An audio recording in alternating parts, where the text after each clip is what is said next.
So these are my disclosures. And just to remind you that cirrhosis is a significant problem. We have over 20 million people in the world. The numbers are increasing. And we're seeing a significant increase in the number of patients with cirrhosis who are getting admitted into our hospitals. We are up to 500,000 cirrhotics getting admitted on a yearly basis, driven by the hepatitis C epidemic. And you can see it's peak 2020 unless we implement the DAAs and we can have an impact on this. With all this, liver decompensation is going to be increasing again, reflected by a peak around 2020. And I hope that treatment would help if the government pays for it. But up till this time, we're struggling to get patients treated for the hepatitis C with the new drugs. But definitely, we have a lot of work to do over the next few years. The clinical course of cirrhosis has been changing. We are hearing about more staging, different groups, precipitating factors, classifications, scoring systems. So you can imagine when we talk about cirrhosis, sometimes we're not talking about the same patients or the same different stages. And a lot of these clinical trials have included a lot of these different types of patients together. And accordingly, when we read or look at their data, we have to consider that. The bottom line is with liver failure, whether it's acute or acute on chronic, or a subclass of progressive decompensated cirrhotics, it's very clear that mortality is affected by the patient's age, the acuity of the insult, the underlying liver disease, the severity of the insult, how fast it comes, what's the comorbidities of these patients. In any case, when we look at it, cirrhosis, when it's compensated, and our patient starts to decompensate for a different number of reasons, they present with a number of presentations. Jaundice, progressive cholestasis, hepatic encephalopathy, AKI, coagulopathy, worsening in portal hypertension, ascites, worsening in pulmonary function, heart function, and then increased infection susceptibility, sepsis, multi-organ failure, and death. So when we talk about hepatic encephalopathy in the setting of all this, we are just pulling one part of the clinical picture and we're trying to talk about it. So we have to always think that it is a syndrome. Hepatic encephalopathy is just one piece of that syndrome. And so what applies to it might not, we will see from the data why the data is not very strong in improving survival. We have heard elegant talks earlier about the mechanism involved in the pathogenesis of hepatic encephalopathy, but the goal when we manage these patients in the units, intense monitoring, controlling and preventing their infections, maintaining vital functions, ventilation, renal replacement therapy, to avoid certain complications, nutrition, and then the liver support systems. And when we talk about liver support systems, this is, we're going to just talk about the extracorporeal devices today and the effect of extracorporeal devices on hepatic encephalopathy. So we have three major types: non-biological, no liver cells, biological, and the hybrid. And you can imagine with all these different models, we have the albumin dialysis, the MARS, we call it ECAD, the Prometheus, the fractionated plasma separation, single-pass albumin dialysis, the HEPA wash, and the SEPET. And we have tried most of these forms in our unit. The idea is simple.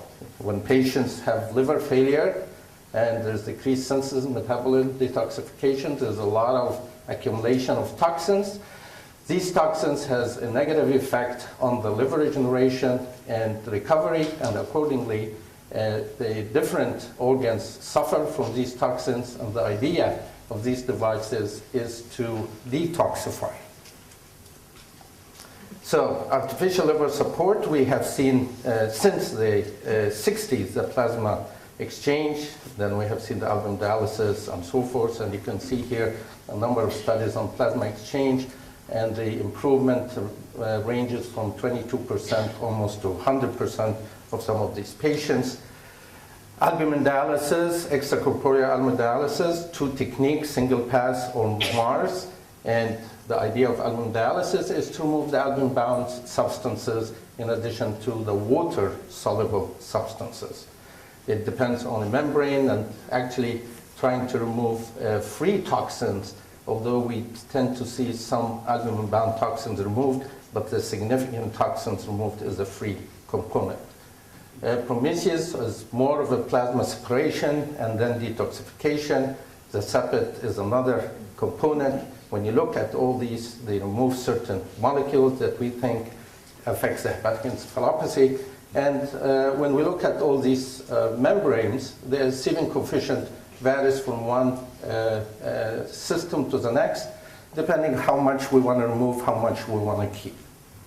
Okay, so what is the data in hepatic encephalopathy? So when we look at the first study that was done about hepatic encephalopathy, multi-center trial, looking at end-stage liver disease with acute decompensation, just picking up patients with grade 3 and 4 hepatic coma, ECAD with plus SMT versus SMT, and tried to improve their hepatic encephalopathy by 2 grades. That group of patients was a group of cirrhotics with overt hepatic encephalopathy, acute insult. They went into severe hepatic encephalopathy, grade 3 and 4. They got randomized study. Study took almost 3 years to get 70 patients in the study in the multiple centers.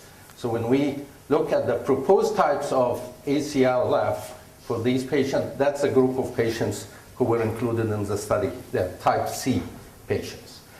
Their CPT code was around 13 in both groups, and the MELT was above 30 in both groups, very sick patients. What did we see? We saw 2 important things. ECAT helps these patients to wake them up, and they wake up a little bit earlier within the first day in most of the patients than the standard medical therapy. Actually, any patients who went on ECAT and didn't wake up in 3 days, all of that group of patients, they died. So although it wasn't done for survival, the 2-week survival transplant-free in people who responded to the treatment was better than the people who didn't respond, but no effect on survival. It wasn't a survival trial, but it's very clear that the group with MELT above 30 might get a little bit more benefit than the group with MELT less than 30. So that was in the first clinical trial. And the proposed role at that time that we're removing ammonia, aromatic amino acids, and a lot of other compounds, we might be improving hemodynamics, modulating inflammatory mediators, and we have heard about a lot of these mechanisms. The second study that supported the same data is the RELIEF trial. The RELIEF trial was done for survival, but they looked at the parameter of hepatic encephalopathy as a secondary endpoint. And what they did, multi-center trial, they took patients with cirrhosis, acute decompensation, presenting with hepatorenal syndrome, hepatic encephalopathy, or progressive hyperbilirubinemia. 300, almost 400 patients were screened, 189 patients randomized, 2 equal groups, and they did the first study that I talked about was 5 days. This study, they went all the way to 10 treatments over a period of time. And what came out of this study, the baseline characteristics were the 2 groups were matched, although the MARS group had more SBP, and the hepatic encephalopathy grading above 2 and above was equal in both groups. The MELT was higher in the SMT MARS, and they showed clearly that creatinine can improve, bilirubin decrease, platelets decrease, although there wasn't that much bleeding in these patients, and to a great extent, creatinine improved by day 4, and hepatic encephalopathy improved by day 4. So people are going to respond, they're going to respond very early, and definitely they gave us almost similar numbers to the ones that we have seen in our studies. Survival, no difference, whether it's ITT or per protocol. So very clear, if we stratify by HE, there was no difference in the survival, but definitely we get an immediate effect on hepatic encephalopathy when you put them on such a machine or on albumin dialysis. The Helios study, they did a similar study using the Prometheus drive, no effect. They didn't look at hepatic encephalopathy, so there's no data in their paper about hepatic encephalopathy, and you can see that the survival was no difference in this group, except in a group had a MELT above 30. And they reached the same conclusions that in patients using SMT, standard medical therapy with the Prometheus device, no effect on the overall survival, although the MELD group above 30 might have some improvement, and the subgroup analysis that might have some improvement. What about bioartificial liver support? A number of models out there. These are systems that have hepatocytes, a delivery system, a membrane separating the blood from the hepatocytes, and the one that is actually in clinical trial up till today is the ELAD, but none of these systems actually look at encephalopathy. The ELAD study that got them into the phase 3 trial excluded hepatic encephalopathy. They are not looking at hepatic encephalopathy. So I don't expect that we're going to see hepatic encephalopathy data from the biological devices. Very clear that they had significant improvement in survival in hepatitis B set of patients in a study done in China. And currently what they are doing is a study, we're participating in that study for acute alcoholic hepatitis. Patients with high bilirubin, severe alcoholic hepatitis, MADRI above 32, MELD 18 to 35, but they are excluding low platelets, high INR, clinical evidence of size reduction, evidence of systemic infection.